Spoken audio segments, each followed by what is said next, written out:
Lord, nakakasakit po palang hindi ako makilala ni Inay. Parang may tumutusok po sa dibdib ko ng paulit-ulit. Bakit po ganun? Bakit niyo po hinahayaang mga kagaya ni Ethel? Mga demonong kagaya niya. Ang hirap po. Ang sakit-sakit.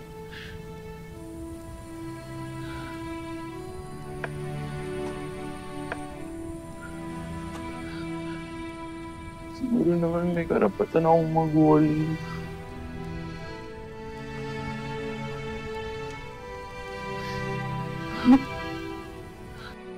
Naririnig ko ang iyong mga dasal, Lyra. Nakikita ko rin ang iyong paghihirap. Hindi ko kayo kailanman tatalikuran.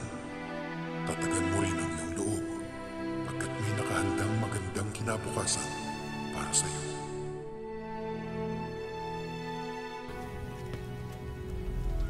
Ikaw marahil ang engkantada na nagngangalang Lyra na bagong salta dito. Opo, ako nga po.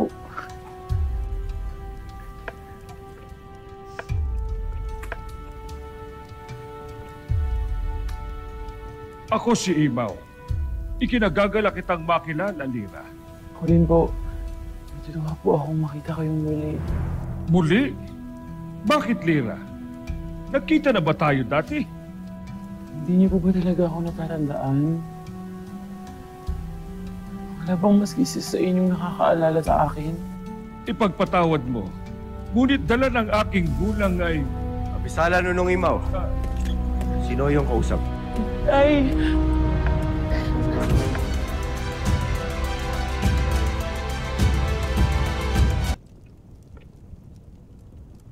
Bakit mo ko niyakap at tinawag na Itay?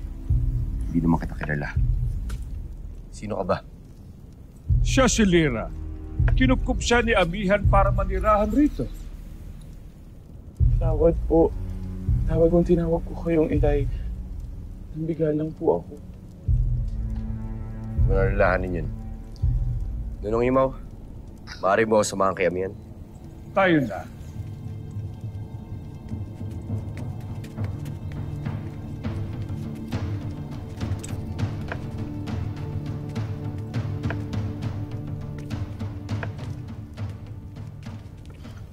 At least nakita ko ulit si Itay.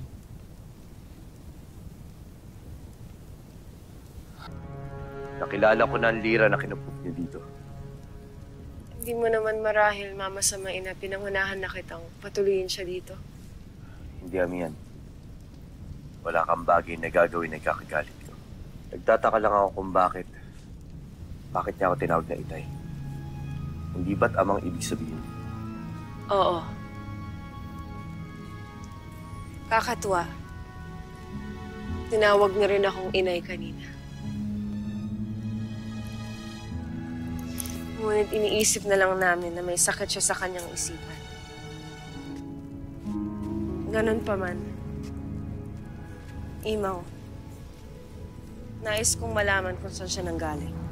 Ngayon din ay sisilipin ko siya sa aking balintataw. Mahal kong tungkod, halika't ipakita sa amin ang pinagmula ng engkantadang may pangalang Lyra. Katakataka. Kagaya ni Karil noon, wala ring pinasilip ang aking balintataw. Tila wala yatang nakaraan ang Lyra na ito. Lalo ko tuloy pinagdududahan ng pinagmulan niya. Patawad, Amihan. Ngunit kinakabahan ako sa lirang ito. Ibrahim, paumanhin kung pinaiwan kita dito. Ngunit nais ko lang malaman kung nakausap mo na si Alena. Galit pa rin siya sa atin.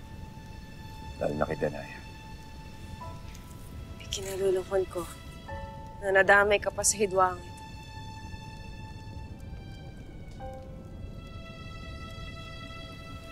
Ibrahim, hindi mo na kailangan makisama sa amin. Batid kong mahal na mahal mo si Alena. Kaya maiintindihan ko kung kakalas ka sa amin. Mian, hindi naman ito tungkol sa pagmamahal. Hindi tungkol dito sa pinaglalaban. Kaya kailanman, hindi ako papanig sa kanilang Perena. Lalo pat alam ko naman, nagalit lamang ang kanilang sandata. Kaya wala kang dapat na pag-alala yan. Dahil kailanman,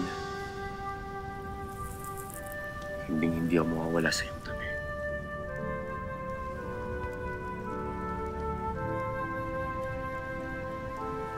Sa inyong tabi,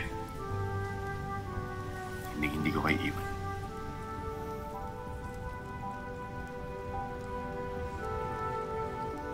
Avisala Eshma. Ibrahim.